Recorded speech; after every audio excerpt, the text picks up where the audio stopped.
খিলগাঁওয়ে অস্ত্রসহ ৩ জন গ্রেপ্তার। একজোট হচ্ছে ভারত, রাশিয়া, চীন। পাকিস্তানের নিরাপত্তা বাহিনী সন্ত্রাসী তুমুল গোলাগুলি, লেফটেন্যান্ট সহ নিহত ১৬। বাংলাদেশকে $১০৬.৩০ লাখ দেবে জাপান।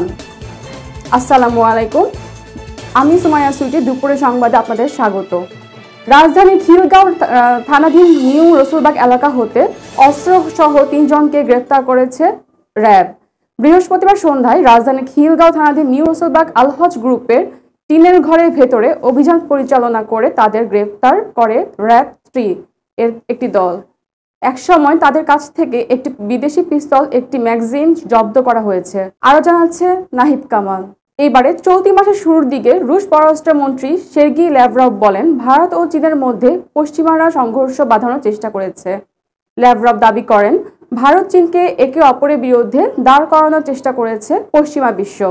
ডিভাইড অ্যান্ড রুল অঙ্ক কষে এশিয়ার 2 শক্তিশালী দেশের মধ্যে সংঘাত তৈরি করতে তৎপর পশ্চিমের দেশগুলো। আরও দেখুন ডেস্ক রিপোর্টে। আন্তর্জাতিক খবর।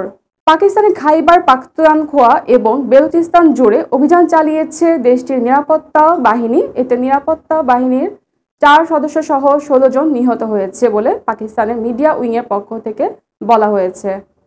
পাকিস্তানের আন্তঃবাহিনী জনসংযোগ পরিদপ্তর ISPR একটি বিবৃতিতে জানিয়েছে, অভিযানে নিহতদের মধ্যে রয়েছে ভারতীয় প্রক্সি গোষ্ঠীর 12 সন্ত্রাসী। সেই সঙ্গে সন্ত্রাসীদের সঙ্গে তুমুল গুলি বিনিময়ে লেফটেন্যান্ট সহ 4 সেনা শহীদ সদস্য। বাজেট সহায়তা, রেলপথ উন্নয়ন ও অনুদান হিসেবে বাংলাদেশকে $106.30 লাখ সহায়তা দেবে জাপান।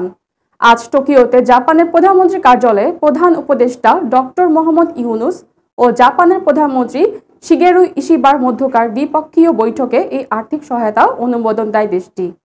প্রধান উপদেষ্টা deputy press secretary Abul Kalam Azad Majumdar ও প্রধান উপদেষ্টার প্রেস উইংসের পাঠানো এক বার্তায় এই তথ্য নিশ্চিত করা হয়েছে।